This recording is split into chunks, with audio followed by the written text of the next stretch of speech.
There's a big Greek difference between P-A-E and P-A-I, paidos and peidos. But it is very tricky, I grant you. Could get an idiot into trouble. But,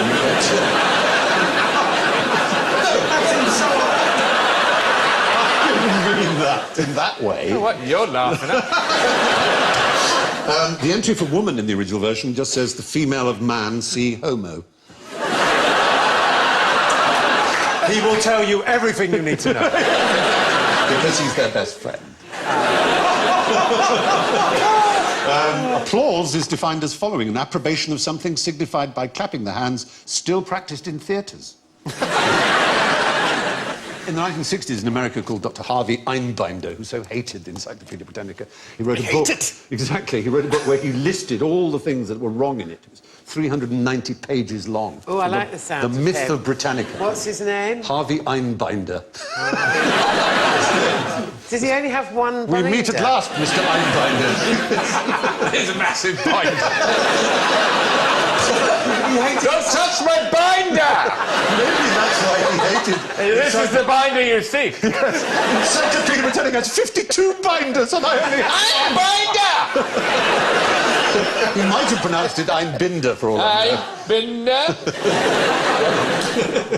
William Smellie was the first editor of the Encyclopedia Britannica. What did the inventor of the thermometer spend 30 years measuring? I'm going to say temperature, OK? Oh! You know what, Alan? You've got points to burn. Sometimes it's right, you know, sometimes it's True. It is. Exactly. I know a joke about thermometers, about nurses and thermometers. It's about a rectal thermometer. Go on. Well, it's just a nurse finds a rectal thermometer in her pocket and goes, "Oh, some arsehole's got my pen." It's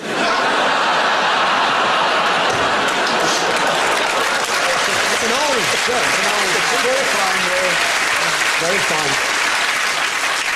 One very old nurse's joke that we used to was that a nurse comes running in and says to the matron, "Oh dear, I think I've got something the wrong way round. You asked me to prick someone's boil." Very good. I do know quite an interesting fact about thermometers. The difference between an oral and rectal thermometer. I hope you do know the difference. Yeah. Taste. No, his name was Sanctorius, at least that was his Latinized name. He was from Padua, and there you can see him. Right. He's weighing himself. That's a special weighing balance he had created. Every single day he'd weigh himself and the food he ate, and indeed the faeces and urine that he expelled, he excreted. Was that some sort of weird Weight Watchers thing? Well, what he discovered is that his urine and faeces weighed only a fraction of what he'd eaten and drunk, but despite that, he stayed the same weight, which is amazing, he thought. He thought, why is it that I put in, say, 100 pounds of food, but I poo out only 30 pounds of faeces? 30 years, does it not work out that there's a fuel thing? It is easy to look back at past generations and say, how can you not have known? But, of course, none of them knew. And really, before people like him, who's almost one of the world's first scientists, they hadn't measured and calibrated things. You're absolutely right about all of those things. Well, as right as we know. However, Yeah. 30 years? I mean, really, after 3 years with the same... Oh, no, he had a theory, but his theory was wrong, that's all. His theory was that the rest came out of your skin, so it was very dangerous to cover most of your skin because you wouldn't let the poison out. He knew that faeces was poisonous, at least toxic and bad for you. With smell is a big warning, obviously. Sorry, your faeces smell. Parma violets. Yeah. Jimmy's making noise. Point at it. They emit a totally different... So it's very unusual. It's 1 in a million people who have noisy shit.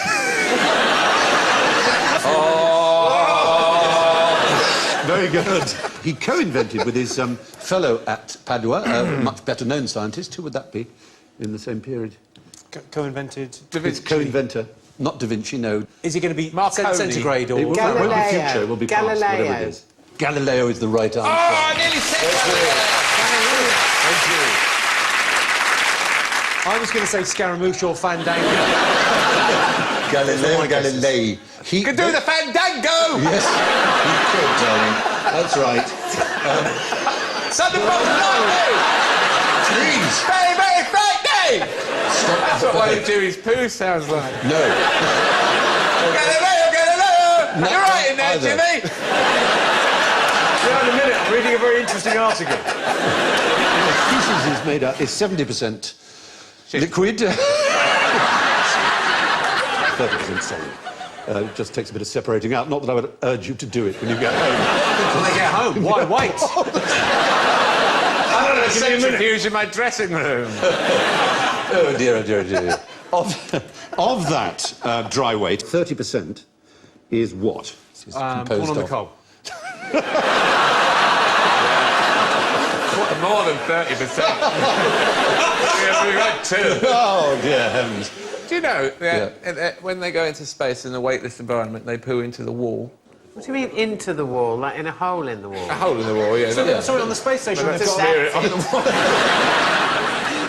But it turns out the best way to relieve yourself in a weightless environment is through a hole in the wall. It's easier to do that than to go down or up. I do that with the shower.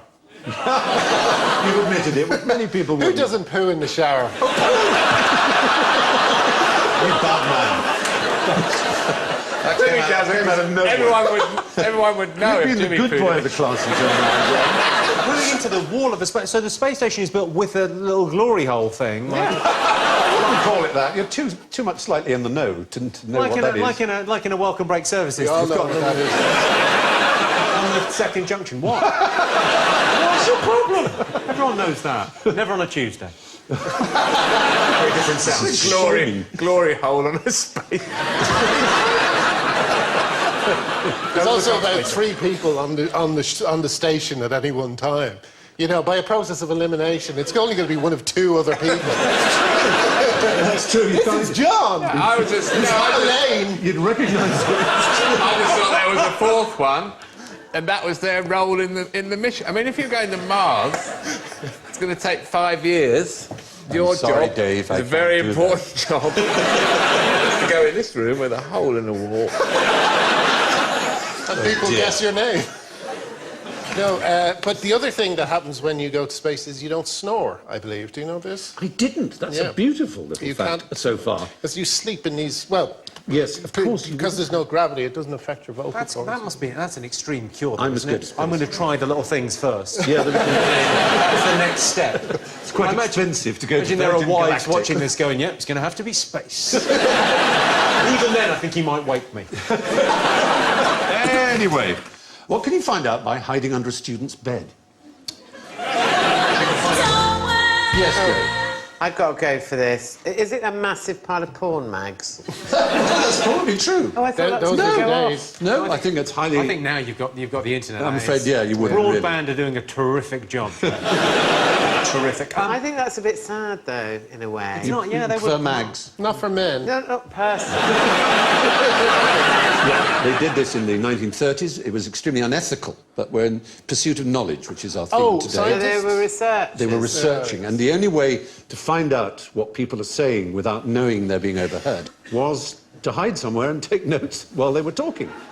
And they wanted to know what sort of things students spoke about. So they used to hide underneath the beds? Yeah, and take notes. It sounds to me, Stephen, I don't want to, throw stones at these lovely scientists, but it sounds to me like a cover story. You wait till I get to some other unethical scientists. You hold that back, because it gets worse. Well, okay, well, tell me We're on more. the subject of unethical research. And basically, this is the only way you can have of being sure that you know what people are talking about with absolute clarity, because people change what they say when they know someone's listening, someone outside their circle. But the idea was to discover what the main subject was that people spoke about. They just thought, listen, they'll never look under the bed. Why would you look under a bed? There's nothing interesting down there. where they could overhear them. And they discovered that 40% of their conversation was devoted to... The opposite sex. No, it wasn't. It was themselves. It was a study in egocentricity. They spoke about themselves. I would never do that. Yeah. Jimmy Carr would never let that happen. Oh, don't. That's the worst thing in the world you can do. So there are other dodgy experiments. There was a personal space invasion in the men's restroom, a study of 1976.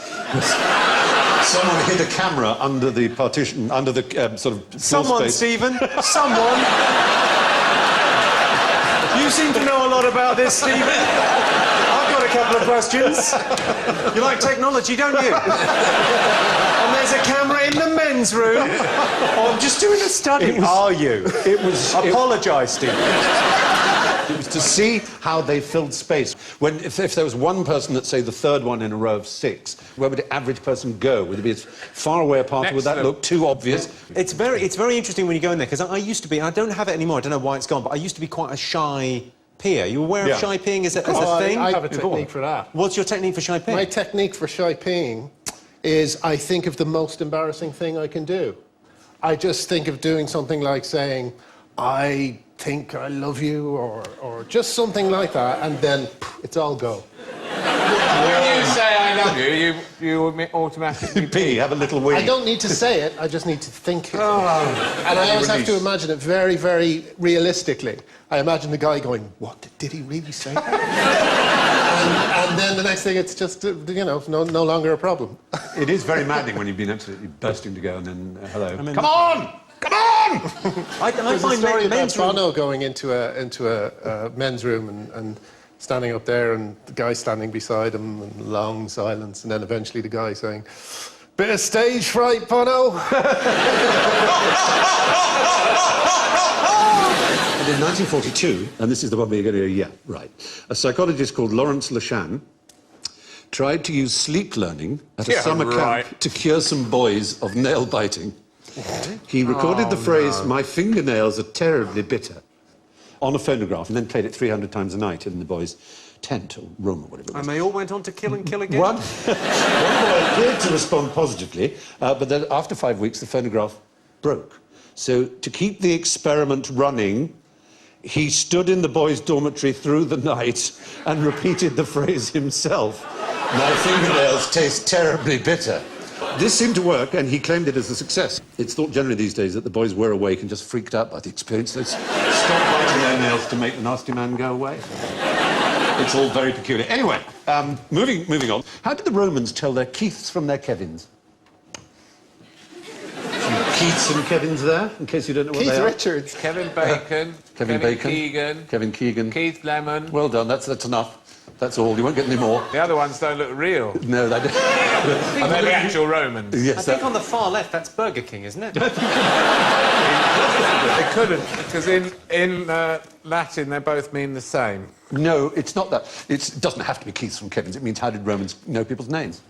How They know people's names. Yeah. Did they, Because we all forget remember them? No, that's the point. They'd forgotten. Badge. They had a badge. No. You have a special servant. A servant to say your name. A nomenclator. No, not to say your name. I'm assuming you remember your own name. The point is when you forget other people's. So you come in and the person whispers Alan Davis, and you go, "Alan, how lovely to see you," because otherwise you've forgotten. That's the point. Like a politician. It's very useful. Yeah, it's absolutely right. I have a Politicians. technique for names. Yeah. If I've forgotten someone's name, I just say, "Excuse me for a second," and then I go home.